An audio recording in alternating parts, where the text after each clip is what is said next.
James Clear, the author of Atomic Habits, says, "You do not rise to the level of your goals, you fall to the level of your systems." And today's guest, Luke DePron, teaches that real transformation doesn't come from hypermotivation, but from building systems that actually fit your life. With that, Luke, great to have you back on the show. How you doing? Yeah, man, I'm doing great, and I appreciate you inviting me back on to jam and move some guys forward on this topic.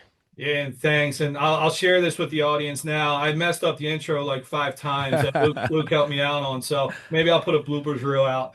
Yeah, that's fun. Anyway, that being said, for those who may have missed the first episode or who don't know who you are, would you mind giving a brief intro of yourself?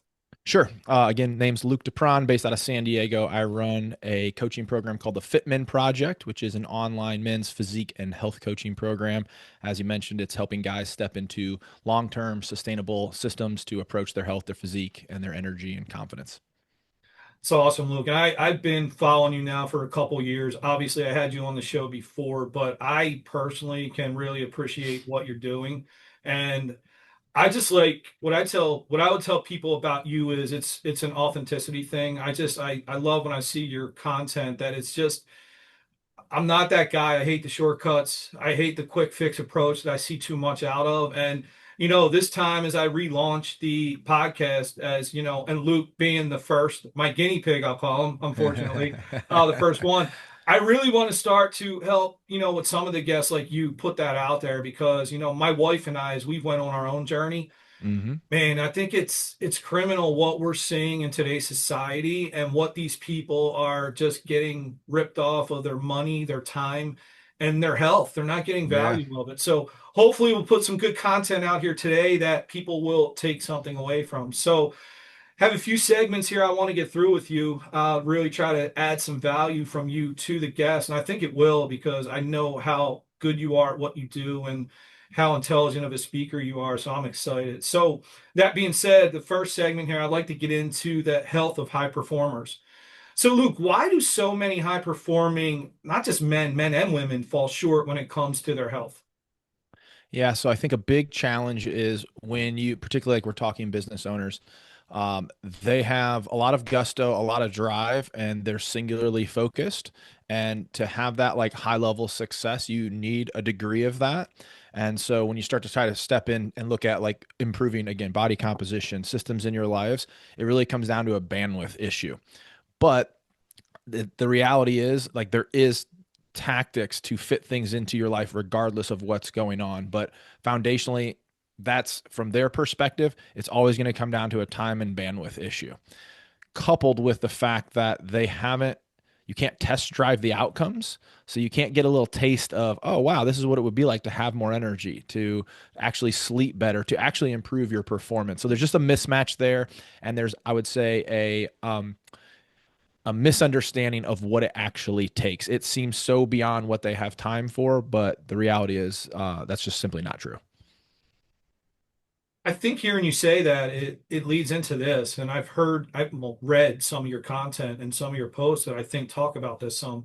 What about the sustainability over intensity? Like what does that mean in real life though? If you put it into for common people, people Sure. with jobs and parents, what does that mean? Again, this is where like what's your integration with particularly say like the fitness side. If you step into this from like, hey, you're scrolling on Instagram, you're looking for inspiration or you're looking for a strategy, you're going to be exposed to people whose whole lives are basically obsessing over the gym, right? Whether it's professionally, but they're making content and making money, they're bodybuilders, and that doesn't really fit. Looking at some 22-year-old bodybuilder who is creating content as a job doesn't really fit with your life of having 3 kids. So on the sustainability side, it really is understanding that mechanistically, like at a physiological level, you're not going to really speed up results a ton. So we really just want to find like what is the minimal effective dose that we can input into our lives, and that's really our starting point. On my end, from a practice standpoint, we call these guaranteed minimum standards. And we set these up in different arenas around the nutrition, around exercise, around step count, as those are going to be our 3 big leverage points. And we really examine like, hey, what does your unique life look like? And what do you have the capacity to handle, right? Having somebody say, I have an intake form every guy has to fill out and ask how many days can you realistically dedicate to 45 to an hour of exercise. I can't tell you how many guys will put 6 or 7 days. And the reality is, if that was true, we wouldn't be where we are. And not only is it probably not necessary to do 6 or 7 days of training, but you're likely setting yourself up for failure. So instead, we're going to scale that way back to like, what is that guaranteed minimum standard that you realistically can do? The no bullshit, it will get done. And that is the starting point of sustainability. You getting in 2 to 3 workouts a week over the course of a year is going to be so much more impactful than doing this short, intense 30-day sprint where you worked out every day. And so try to extend your timeline in your mind and think, can I do this for the next year? And that's a kind of a hard leap to take. And it's funny, I even made a post today about, don't worry about doing this forever. You're just trying to like eat healthier today. But can you tactically imagine, like, could I approach this for the next year? I think that's a good headspace to step into. Yeah, I like that. I know for myself, when I think back to my own journey, it's funny when you talk about the guaranteed minimum standards. I was at a point where for me, my first minimal standard, I had to be like, stop being a stop being an asshole. Stop accepting your own bullshit. Yeah. And that was it. That was literally the first thing I decided I had to do. And then it went from there of what does that mean next, right? And I was guilty of what you just said. I tried the 30, the 90, all that Yep. good stuff, and now I think I finally hit my stride as far as, it's funny. I tell people I think it was easier to get in shape than it is to maintain it now Oh, that's interesting. because That's for really me, interesting. I'm a very goal driven guy. Mm-hmm. It's like, now it's like my goal is just don't turn back into that Yeah, person yeah, you yeah. were, right? And that should be great. But sometimes I get it though. I get what you're talking about. And I understand where people are coming from. That, that's really interesting. So there's and this is the like the both sides of the coin. There's the physiological side and then there's the psychological side, and both of these are like super impactful. Physiologically, I would say it is harder to get in shape than it is to maintain, right? No question. But yeah, that psychological side of like, oh, I don't have this like big goal carrot, and now I'm just trying to maintain, this progress. I think this really hits to the point of again where systems are important, and then this is where identity based decision making really will serve you, and doing some of that inner work that I think a lot of people shy away from doing can set you up for success to where now continuing can feel easier, feels like something that you just do versus, oh my gosh, I'm like grasping at straws to hold on to this thing that I've created. Yeah, no, I think everything you're saying there nails it. I mean, I've gotten to the point where once a week I try to just add some ridiculous, like I really try to just break my own self because I still mentally I still need that kind of thing. Like I Sure. think, and it was important for me to realize that I still need that kind of at least once a week, once every 2 weeks, just like you got to try something ridiculous to try to make yourself quit. Yeah, yeah. I love that. It's I fun. think it leads into this next question though, and around this, like, what's the biggest mindset shift you help people make around fitness, specifically entrepreneurs? So it's funny. I would say the biggest feedback I get on the coaching that I do is around the mindset. Because guys aren't really kind of expecting that to be such a foundational piece of it. And it really is like the driving mechanism for, again, making this a sustainable and making it feel easy to sustain. Um, and it really just comes down to we're trying to upgrade the self schema or the identity, and we're trying to attach some level of fitness or health component to whatever identity you have. So again, if they're an entrepreneur, it might be like the fitpreneur. If they're the dad, fit dad. Love working with dads. Those guys crush it because it's really easy to attach that identity to their big why. And once you've kind of upgraded that self schema and you're starting to make decisions through that lens of, hey, I'm the healthy fit dad, all of a sudden, again, it gets much easier because you're not taking there's not this incongruence where you're trying to take yourself through this process that feels so hard because you aren't that guy versus moving through life as the healthy fit guy. It removes decisions. Like a classic example, recently I was talking with a gentleman and he goes, well, it's always going to be hard because, I travel a ton. And, when you're at the airport, you go into those stores and there's 1,000 options. And my response to him as I go, well, if you do the inner work, it's not hard because there isn't 1,000 options. So like when I go in that store personally or clients, once we've done this work, they go into that, store at the airport. It's like there isn't 1,000 options. There's like four. There's like the protein bar, the banana bowl, some mixed nuts, and that's it. Right. And once you've done that kind of identity self schema upgrade, again, you will just offload a ton of decision making, and now navigating the trenches of life that would normally kind of make you fall down gets real easy. I I never thought of it that way, the way you just said it. And it's funny because obviously we talked before. I've had a couple life events with my daughter's graduation, things like that. So, there's cake, there's going out to dinner. And I never thought about it until you just said it. But when we were out to dinner, I'm looking at the menu. The menu's large, but for me it was very Yeah. tight.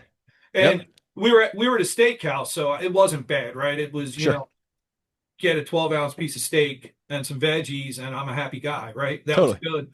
Um, I won't lie, sometimes the bread and the appetizers, they still sit there and they stare at you from the table, but I think the further away you get from indulging in that stuff, it becomes a little easier. But I like the way you just said that. I want to start looking at that even more myself when I find myself in that predicament of, Yeah. oh, what am I going to do? So no, that was So good advice. to follow that up, something that I use in my coaching program, we create what are called hard lines, and we do this intentionally around areas where people potentially are going to have their personal like food traps or life traps or whatever it is, and I think it's important to understand that nothing has to be off limits forever. It's just that, hey, we want to make sure that we're indulging intentionally, right? So, like, hey, it's my daughter's graduation. She made this cake. She's excited about it. Like, I'm going to have some cake, with her, right? Like, great. You did it through intention versus just kind of habitual or because it was there.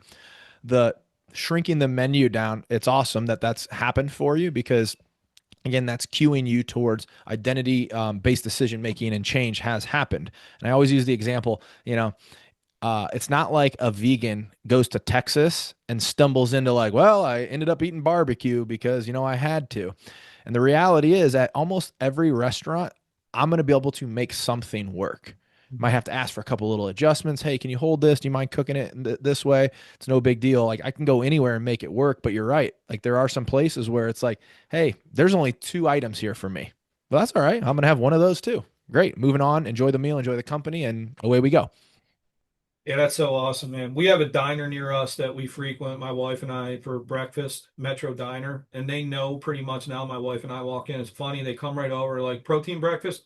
Yeah. You got it, three scrambled eggs and six turkey sausage links, and we're good to go. And it's kind Yeah. of, we don't even get the menus, man. They just know Yep. what it is. So that's really good stuff. I think some of the stuff you talk to. So in this next segment, I want to talk about fitness more like a business plan. So hmm what parallels do you see between growing a business and building a sustainable body? So this is the big mistake I see, and the analogy I love to use. So many people, and again, I always say guys, but obviously this is relevant to women too. But I'm seeing it from the men that I work with. So many guys approach their fix to their health and their fitness like a marketing launch. Again, this short term, high intensity piece that is going to have an end date, like built in, right? If you think about a marketing launch, hey, we're going to run this campaign for the next 60 days.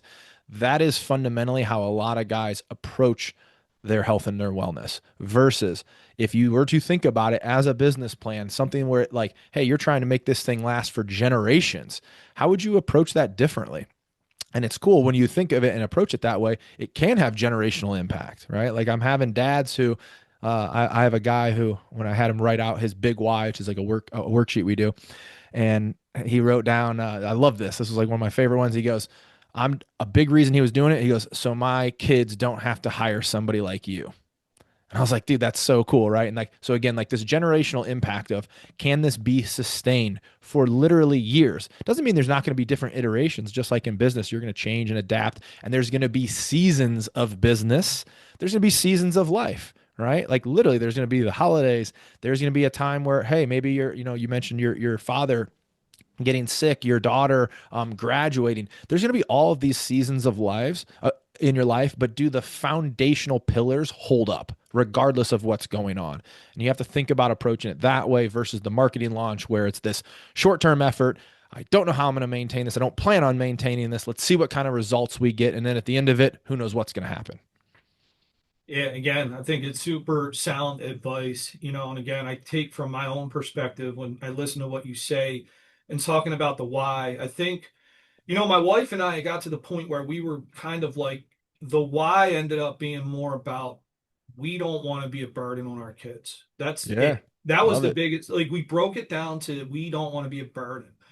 And then people Love always that. ask, so like, oh, you're married, you have kids, that's your why. Luke, I got to the point where I tell people, it wasn't even about my why when I was that bad. It was my why not. I was the Mm, why not. I had every reason to do better and to live. And you know what? I was a dumbass. I was lazy and I wouldn't do it. And I looked at myself and I look back at it now and go, man, I was such a goddamn idiot for acting that way. But yeah. you live and you learn. And I think It's that's why guys like you are important because we need it. it, yeah, it's good to get sick of your shit. That's for sure. It's funny though, I talk to guys and I talk to guys who I've had some people that have reached out for help and then, we don't work. I had somebody that, right now he's 30 pounds down. The first time we spoke was 6 years ago. And it's Wow. like, man, should have jumped in 6 years ago. Like we'd already be there, right? Another guy, same thing. A year, he messaged me, and then a year later, finally, literally, he messaged me. All right, literally, the message is, "I'm sick of my shit. Let's do it."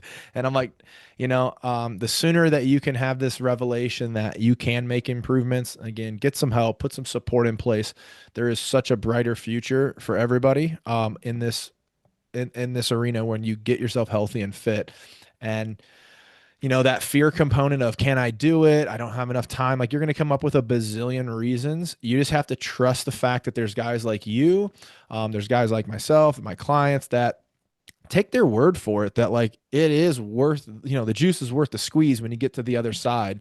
There's never going to be this time where it feels right to do. You just got to get going, man. Period.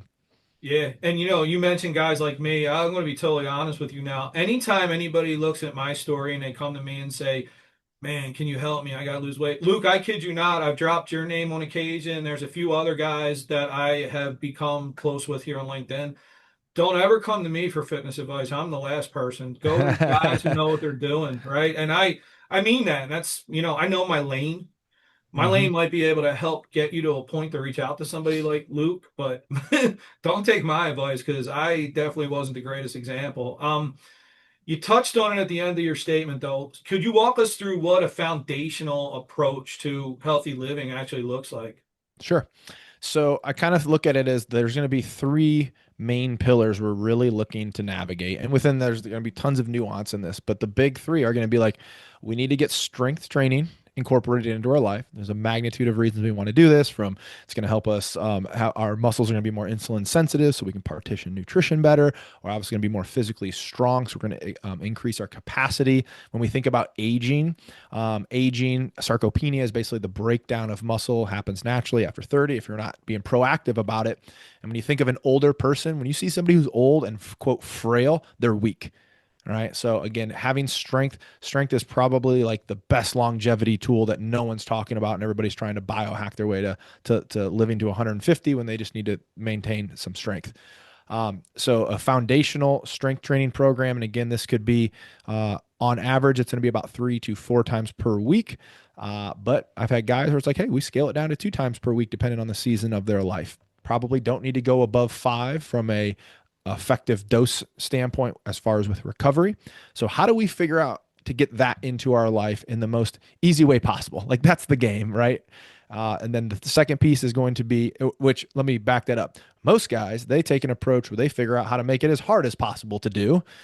We're going to make it as easy as possible to do. So for a lot of people, that might be a home gym. Again, stripping down that to the most basic foundational movements. Then we need to have a nutritional component. So at the Fitman Project, we call this creating your EOS. What is your eating operating system? This is like just your base diet. And the best way I can describe it is, hey, could you easily tell somebody what your diet looks like? Like if somebody said, man, Charles, you're looking great. What's your diet? You should be able to quickly kind of spout out what that looks like. Now, Hmm. of course, we're going to do that with some intention around macronutrients of protein, fats, and carbohydrates, and obviously around portion controlling that. but that needs to be built around go-to meals that you truly enjoy so that you can go to like your local diner and have your go-to meal and still get to, integrate with society and not have to be this person that just shuns every social engagement. Um, so that nutrition piece. And then the last one is movement. In my coaching practice, we're going to track step count to kind of use this as a leverage point. But I often encourage people like, how do we integrate this in a way of play and fun? So like get out and like play some basketball, throw the football around with your kid. Like it doesn't have to be this, I scheduled a treadmill session. That Mhm. sounds horrible personally to me. So for me, my movement is actually going to come in the form of jujitsu, or it's going to come in the form of literally just taking walks and like clearing my head and going out and like getting some nature. And those are going to be the three big foundational pillars that are going to allow you to like push and pull on those to change your body composition. And of course, can you bring some other pieces in? Like, hey, I want to actually start running and doing sprints. Great. I want to ruck. I'm still going to put that kind of in the movement category. But those are going to be the big three, the big foundational stuff. Just real quick on that step count. Like I see a lot out on this. What do you kind of, what's your guidance on that as far as how many? So it's literally for, so I will preface with, most guys who are coming to me are out of shape, tend to be overweight, kind of starting in the beginning phases of their journey. So we're going to audit where they're at, and then we're going to improve from there. We probably don't need to go much above 10,000, 12,000 steps a day. Hmm. Um, so if somebody comes in and they're at 2,000, so like I have a guy right now who's 30 pounds down today in 10 weeks, which by the way is a very fast rate of change. He's a Hmm. bigger guy, so that it's within normative ranges. But if you're a 200-pound guy trying to get to 170, that's not happening in 10 weeks like that. Um, so for him right now, his step count is averaging 6,900 a week. There's still a room of improvement, right? We could take that up to 10,000, but we don't need to pull that lever yet because the trend on the data is really, really good. So let's just hold the line. Let's soak as much result out of this zone before we pull any levers, before we like add to the equation. So typically audit, and then we want to make an improvement. So if you're at 2,500, let's get you up to 55, 7,500, and then let's squeeze results there, and then let's bring it back up to 10, and so forth. Got it. Yeah, I shoot for between 10 to 15 a day, 10 to 15K a day. That's been mine now for a little while. Nice. That's So great. yeah, And I tell yeah. and I tell guys, when you're doing that, we have a add in first versus an add on approach. So like, where in your day to day can you bring up that step count in a way that does not feel like you're adding something onto your schedule? So here would be a great example. If me and you weren't doing this via Zoom and we're just on headset, pace around your office. Mm, Like literally in this conversation, I probably could get 2,000 steps, right? Like when I'm doing a workout, like between every set, I'm walking around on my deck. I walk to the grocery store because I'm fortunate enough to have a grocery store 4 blocks away. So mm. it's like I could make that drive, and, but it's like, I got to carry my groceries back. So how do you add in a way that doesn't feel like it's creating mental or time commitment? Max that out first. Then you can consider adding on some like tangible and like scheduled stuff to your calendar. Yeah, as you were saying, it just hit me. It's almost like your 401k, right? It's like you should add as much as you can that the company matches for free. Like, Yeah, you know yeah, what I yeah, yeah, mean? Like, no, yeah, that's a yeah, great stuff, man. So, yeah. Luke, I also wanted to on this podcast because I've gotten to see another side of you through our couple years of knowing each other. You have a very, very creative side about you that I wanted to talk about a little bit, and that's what I like to touch on in this segment. So I know that you do some work with, screenwriting, scripts, filmmaking. How did that passion develop alongside fitness? Yeah, it's a good question. So probably I think it might have been probably 8 years ago. I just had a kind of an interest in acting, and I think it came from the idea of it sounded scary. And I was like, Hmm. all right, that's a little bit of a bell for me. Like, ooh, I don't really want to do this. This would be kind of nerve-wracking because I didn't grow up in the arts and do theater as a kid. So yeah, I signed up for an acting class in San Diego, kind of more truthfully as like a personal development push. And I always tell this story. I got back, I had friends in town visiting, and I was like, hey, I got to go do this. I signed up. I went and read for the guy, and he's like, all right, I'll bring you in the class. And I was like, I got to go take this class. And even though I had guests in town, I'm like, I can't miss the first one. And I remember I got home and I like took my shirt off and I was like, oh my God, dude, I like reeked of like BO. I was like, I smell worse than when I do jujitsu, and it's because I was in there like just nervous, sweating. You know what I mean? And that was a good indicator of like, hey, this is something that you should do because it was kind of nerve wracking for me, and it's something that has grown into a real interest. I enjoy. There's a multitude of things I enjoy about the acting process, which is I found it difficult in the beginning. Like memorizing lines was very challenging. There's a lot of again nervousness because you don't want to mess up. Not that you can't take and do another take, but you don't want to mess up for the fact that other people have put in a lot of time and energy. And what I mean by that is somebody took the time to write something. The bigger the project, obviously, the more people that are going to be working on it on the grip side. There's also a collaborative effect that is really fun to me. So just recently, I was last couple of weeks, I was up in LA working on a feature film, and it's like there's a collaborative spirit to it that I obviously am collaborating with clients, but there's no question because we do co-create a lot of the direction, but I am obviously the captain steering that ship from a place of experience and quote expertise to help guys.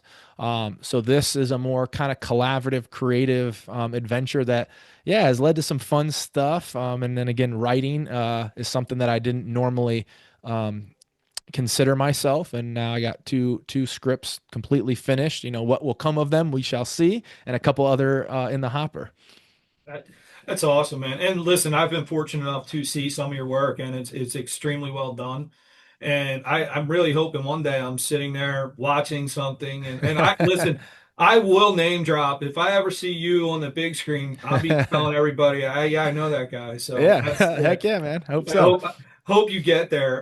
So what's harder, finishing a script or staying healthy and lean during the holidays?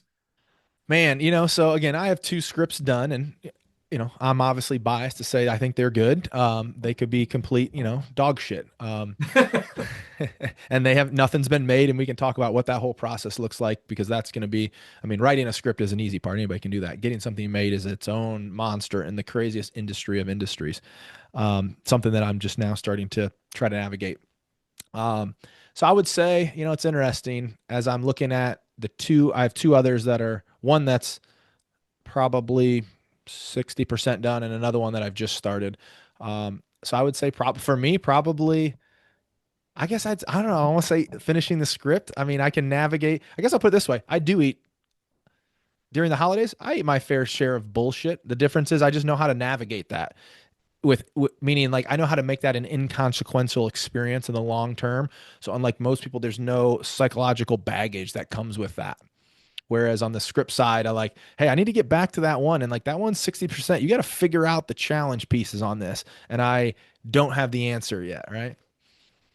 Listen, I would have said to you years ago, if you asked me that question when I was first starting out trying to get fit, I mean, I would have said, oh my God, definitely like finishing a script or writing a book would be easier for me than staying lean during Sure. the holidays. Sure. But now that I've crossed over that side and I have written a couple things and I have something that I'm working on now that's it, it's definitely the hardest thing I've ever done. I say that by far. It's the longest thing I've ever done, but I could see what you're talking about there. Like it's been start and stop because I think mentally sometimes I have to walk away from it to get Hmm. my head straight to come back and do it the right way. So no, I get where you're coming from there.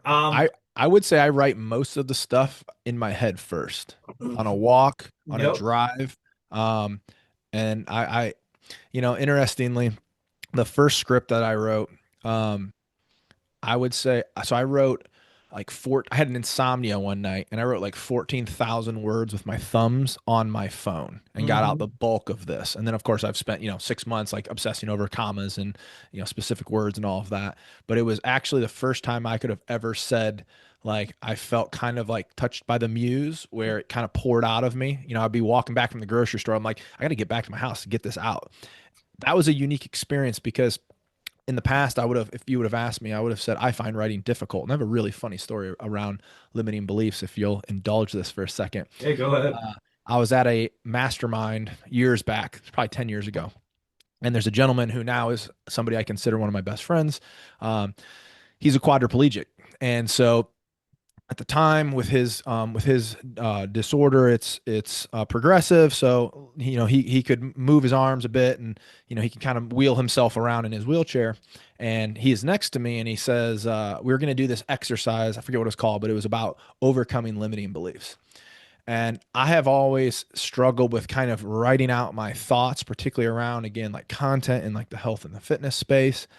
And so this guy, he pulls up next to me, and we're gonna do this thing. And he goes, "Hey man, can you do you mind putting my notebook on the floor? It's easier for me to write on the floor." And I go, "Oh yeah, yeah, sure, no problem, man." And I set it down, and I'm kind of looking at him in my mind. I'm like, "How's this dude gonna get on the floor?" So I'm just like, "Hey man, you want like help getting down there?" He's like, "Oh, that'd be great," because I was just gonna like jump down. And I've seen him do this in my house, like when he stays, he's literally just like catapulted out of his chair, and like there's no landing mechanics to this. His legs obviously don't work. He just kind of slams into the floor. So here's this guy I don't know. He's a smaller dude. He probably weighs 110, 100 pounds. I just snatch him up, put him on the ground. He's like, "Oh, thanks, man. Dude, no problem."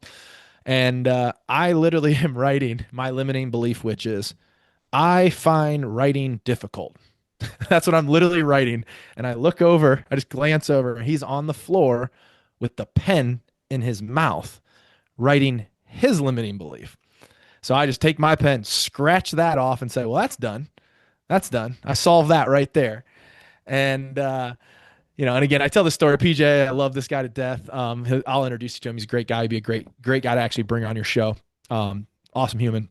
And again, that was like a turning point where it's like, okay, I find writing difficult. And then if you were to ask me then, like, "Oh, what about writing creatively?" I'd never even considered that. It was like, how do I write, like, again, content? How do I explain and like write out stuff about metabolism for people to understand that, like, your metabolism isn't broken, like that. What is non-exercise activity thermogenesis and all of these things? I always kind of struggled to get that out of my brain. And honestly, to this point today, I feel like I should write my fitness, nutrition, health, Fitman project book. At this point, that almost sounds a little harder than letting some of these creative stories unfold that I'm just making up in my mind. So it's been a really interesting kind of growth process, I would say. That Yeah, thanks for sharing that, man. And was a I'm long rant. Sorry. no, no, no. I love that, and I'm totally with you, man. And I find that now, I was pretty much done. I was on the epilogue of the project I'm working on now, and as I was doing a walk, this was just like a week ago. I'm doing my walk, and I don't even ask me where this came from, but I'm like something in Guns N' Roses, "Welcome to the Jungle." I'm listening, it pops into my head, and I'm like, stop. My phone comes, I'm like, and I'm king my phones. I'm Yeah. like, oh my God, this could be epic to end it this. Like it just when the stuff comes, I listen, I thank technology for that. Like Yeah. I am with you that I have so many voice memos and fragments in a notes app on my phone. Then I turn into a message to myself for later on and say, "Hey, you thought about this, push it out further," But Yep. no, that's it's really good stuff. Thanks for sharing that story. All that creative work, all the creative influence, how does that influence your coaching and vice versa? I think I've found it to be a good balance. Um, I will say there's some emotional components from maybe the acting space that I've brought into coaching based on other like kind of coaching philosophies in neuroscience and like celebrating wins and helping guys talk about like emotionalizing a win and actually like feeling proud of themselves, being a little bit more willing to like step into that goofiness. But I think the biggest thing probably is it's just offered a separation of an area where, again, I have my 10,000 hours. I have a level of expertise around the in the wellness industry, um, and that is fairly structured. Again, we have outcomes we're looking for. We're going to leverage data. There is a huge EQ component towards it and the psychology component towards it, of course. But it is going to be a more structured thing. So I think it's more of just offered a balance to me personally that maybe I didn't really know was missing. And I'm sure just in having that, I'm probably a more informed and hopefully sturdy individual in all areas. Last thing I want to ask you about in regards to this, and I've been kind of on this quest, I think myself lately. I always tell people my mind is the noisiest place ever. Like I hate quiet. The noise is always there. How do you balance the stillness of writing and creating with the activity of movement and coaching? So in the last 18 months, my wife, she has just wrapped up a surgical technology certification. She literally just last week started her residency. She's in a hospital, so she's literally in an emergency room not right now, but like will be tonight. Um, in watching her study, I've always self-described as having a very noisy mind. I mean, I wake up, I'm like hearing music, and I listen to music like 24/7.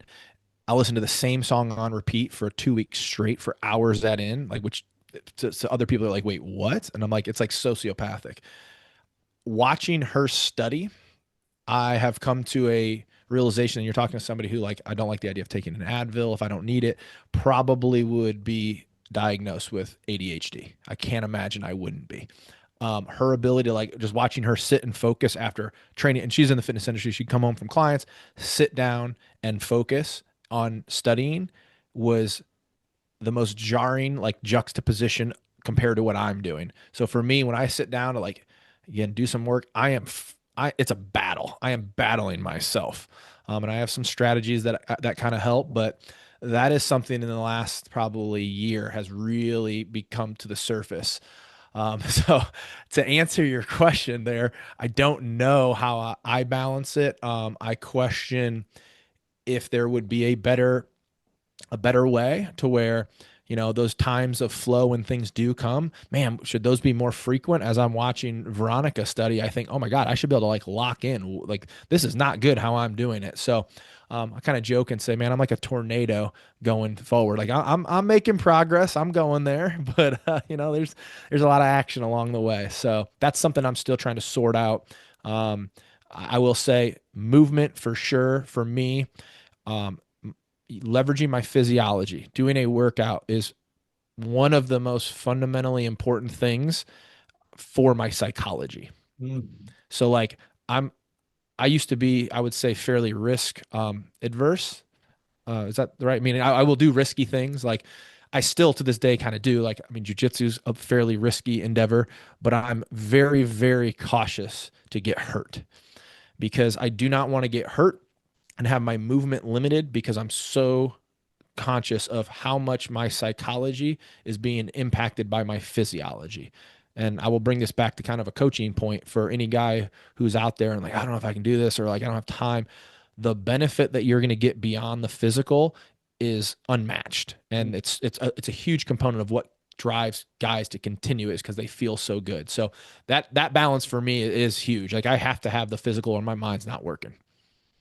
Yeah, you're not alone, man. I mean, listen, I don't know if it makes you feel better or worse, but we're twins when it comes to that, man. I am the same way. And I always think the same thing, man. I don't know if it's good or bad. I just know it's me. And the walking, the workouts, it's all the same stuff. But yeah, my mind, my wife needs to go to sleep in total darkness and quiet. I had to resort to, I bought one of those headbands with the headphones in it. I Yeah. have to like play a podcast or so. I cannot fall asleep in quiet.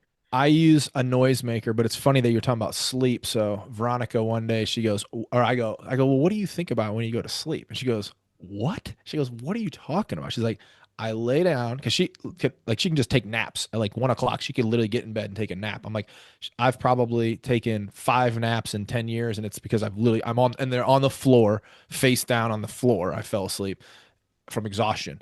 And I go, what do you think about when you go to sleep? And she's like, what are you talking about? I just lay down and like turn my brain off. And literally when she said that, I go, what?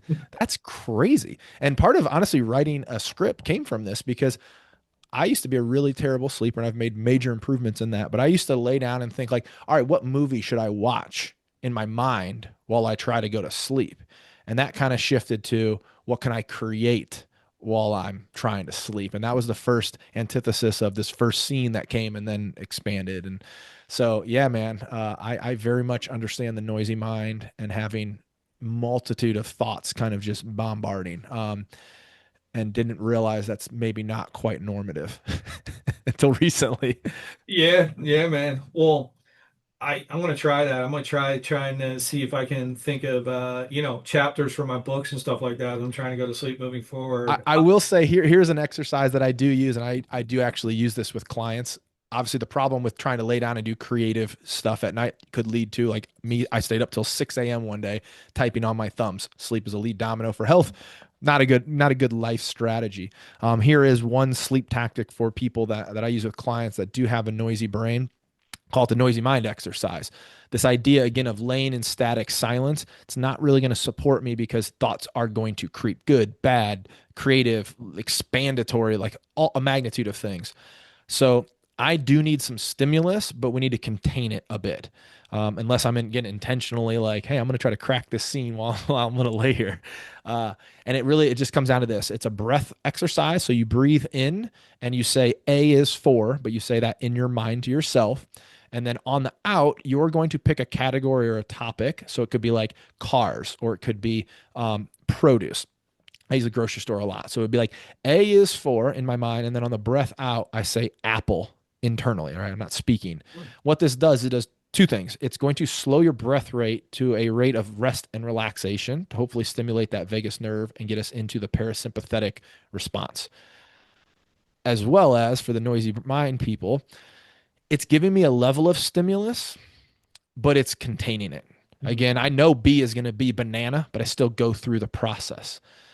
It's not taking me on this adventure. I'm not going on problem solving on business ideas. I'm not thinking about client programming. I'm not thinking about that client call that I have tomorrow, all of those things. So it does give you a level of stimulus, but it contains it. So that's something that if you could consider trying if you're having trouble sleeping.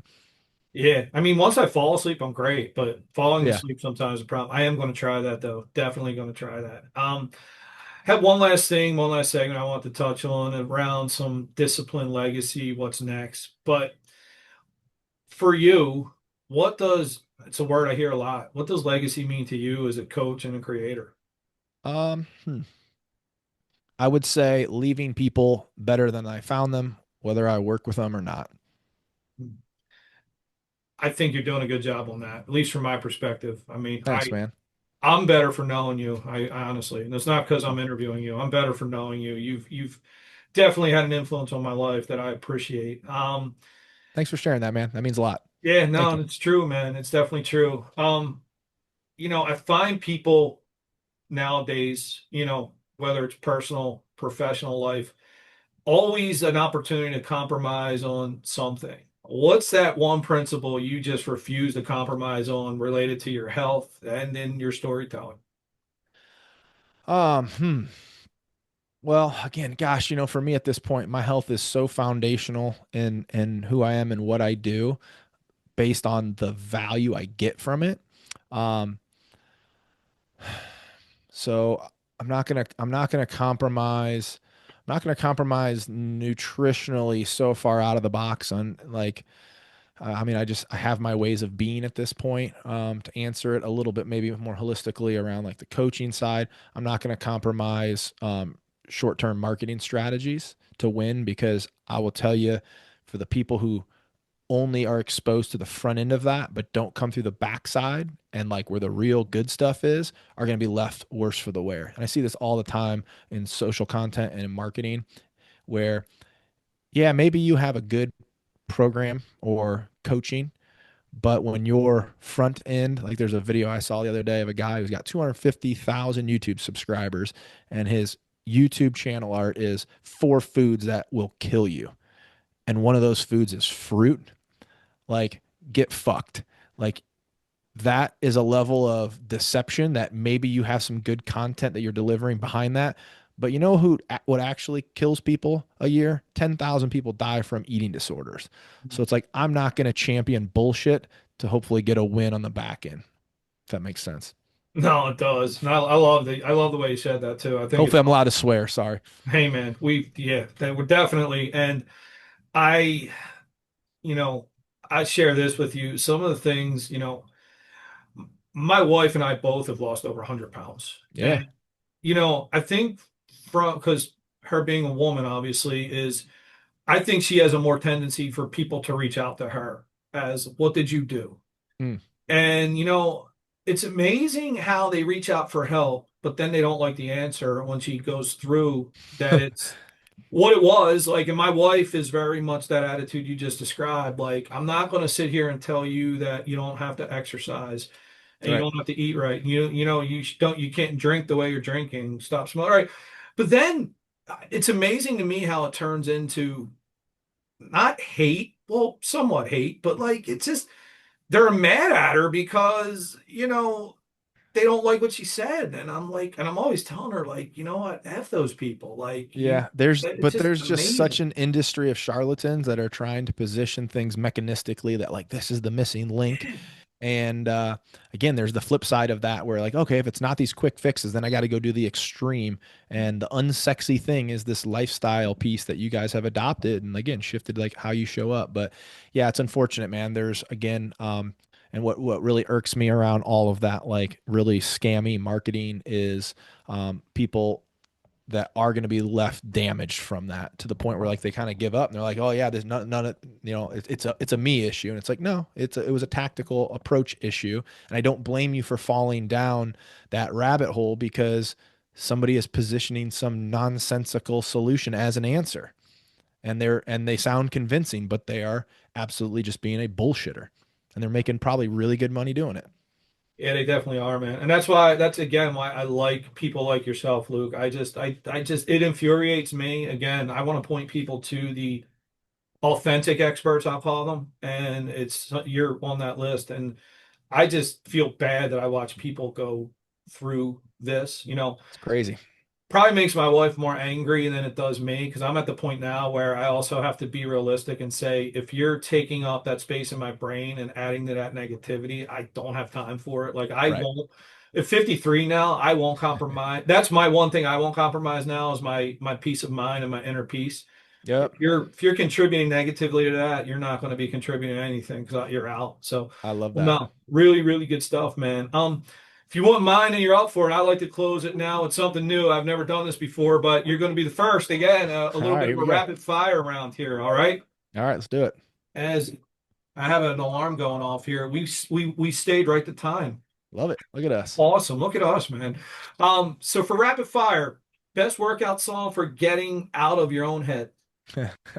So again, I'm a little strange in that 90% of the time I'm working out in silence alone on my deck. If I do have music, one of my favorite albums is Mac Miller's Circles album, which for people that listen to it, they're gonna be like, dude, this is like depressing rap. It's not like a pump you up song. So yeah, Circles album. Not what probably people are looking for. Actually, though, it's not a bad thing because I know sometimes when I do those workouts I was telling you where I try to mentally break myself. Oh I do yeah, yeah, those yeah. in silence because I don't want any additional motivation. I want it to suck as much as I can. And sometimes music is the thing that pumps me up and gives me the edge. So no, I get that. Yeah. Never taken a pre-workout either. No, I'm nice. like I'm like the weird, yeah, you know. That's Nothing good. against them. I just like, yeah, I don't know. Yeah, no, that's cool. That's good to know. Um, what's one fitness myth you wish would die? Um, that that it's not so much a myth. I guess it's a misunderstanding. Calories do count, even if you don't count them. Every person who has ever gained weight or lost weight has either gone into or out of a caloric deficit. And yet, if you look around the space, you're going to see a lot of people who are going to try to find some little mechanism to claim this is the reason you're gaining or losing weight and avoid that fundamental truth. That is not a useful statement, however, so I will recognize that. Telling you, hey, you have to eat less and move more is kind of like saying you need to spend less and earn more to get rich. Well, okay, how do I earn more money? How do I spend less? There's still a lot of challenge in that, but calories do count. Yeah, you know what? Thanks for that because that right there, when I clip that out, my wife will probably have that in her phone ready to shoot out to all those people I just told you about. Because that's Sure. one thing she gets all the time. She's always preaching about the caloric deficit and all that good stuff. And she Doesn't gets mean, again, I have guys that have never counted calories that are going to lose weight. Man, like when you hear this is a very common, and again, respectfully, I'll hear this more from women. And women do have it more challenging. I'll be the first to say that for a multitude of reasons. Sorry, I'm going to take us on this off That's of our okay. quick rapid fire here. Obviously, their data is going to be skewed if they still have their cycle because the weight management on the scale is going to look a little different. They've probably been subjected to more diet culture, and they simply have smaller BMRs. So it's very easy for a woman, particularly in the weight loss cycle, to mess it up. Super easy. I could actually probably eat a pint of Ben and Jerry's every day, 1,400 calories, and still manage to eat a decent rest of the day diet, get a lot of good, healthy micronutrients, and maybe pull off a deficit. And that would literally look like I'm eating nothing but like plain chicken breast and just plain vegetables, but I could do it. Whereas with most women, if you eat a container of Ben and Jerry's, which is very easy for just as easy for them to do it as it is for me, it doesn't scale up that way, they're probably not going to be able to achieve that deficit because their BMRs are simply lower. So can't tell you how many times somebody said like, I'm only eating 1,000 calories and I'm not losing weight. And it's like, that's just fundamentally not happening. You may think you are, and there's no judgment to your inability to accurately track because it is very difficult, even for most nutritionists. There's been studies there, like they miss by like 50%, but there's nobody who's eating 1,000 calories and is just not losing weight, right? Like you wouldn't be the one person that if you were put into a death camp where they're starving everybody to death that you somehow survive. So it's just it's a difficult thing to do in modern society with all of our exposure to hyper processed foods and just the busyness of life. So while it's a fundamental truth, it's not an easy thing.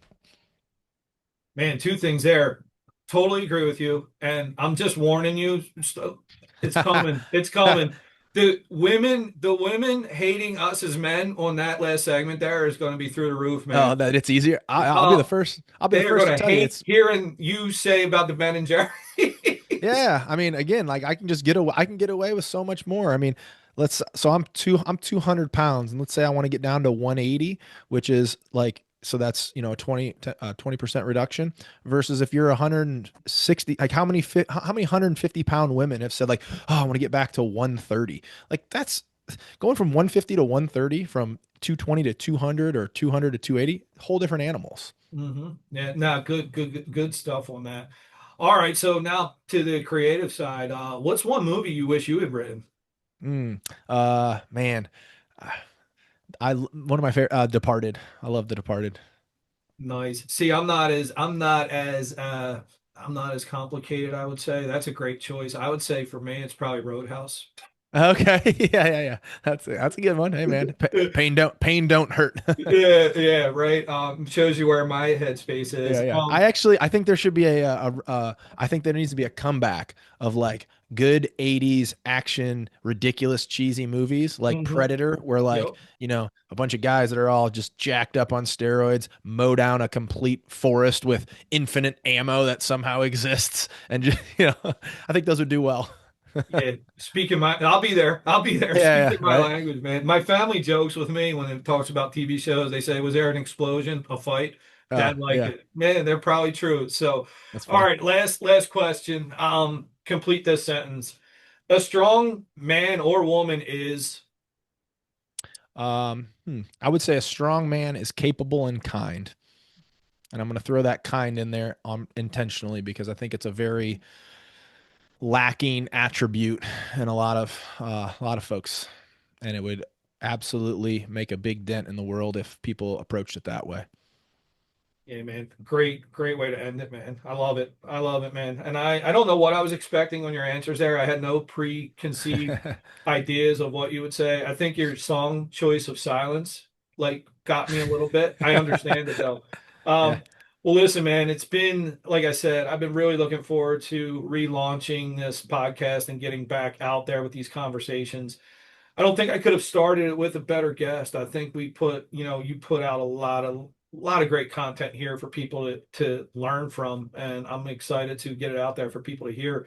Last thing, give you a chance here. Any website, anything you want people to come check you out that you got going on? sure. Yeah, you can head to fitmanproject.com if you have any questions, or obviously you can connect with me on LinkedIn. I tell everyone, no big massive sales pitch, twist your arm to work together. But if you're struggling with this and you want to have a conversation, feel free to reach out. I do implore people that whether it's working with myself, somebody else, like get some help, get some support, and get this thing done, because you're either going to be forced to address it through a place of real pain, or you can get a little bit proactive with where you're at now. And that old adage of, the best time to plant a tree was 20 years ago and the second best time is today. There's nothing truer when it comes to improving your health and your wellness. So step in. It's great. And I'll end with this for you, for what Luke said there. Definitely follow him on his LinkedIn. I think Luke puts out great free content that I think you'll learn from on a daily basis.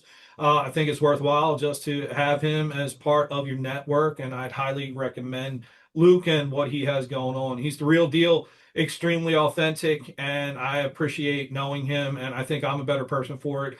And I think if you start following Luke, you'll feel the same way. So, Luke, thanks again. Man, Charles, appreciate the kind words. I'm going to be blushing over here. Yeah, man. I tell when I get those kind words every now and then from people, man, I tell them all the time. I'm gonna have to put them on repeat to play to my family when they tell me I'm. There you go. Yeah, so, well, listen.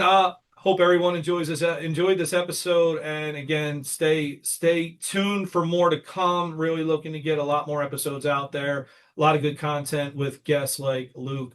I feel jealous that this is the best job in the world to me. I get to learn from some great people like Luke. So thanks again, everybody. This has been the Bare Essentials. Thanks for listening. And remember, never hibernate on your goals.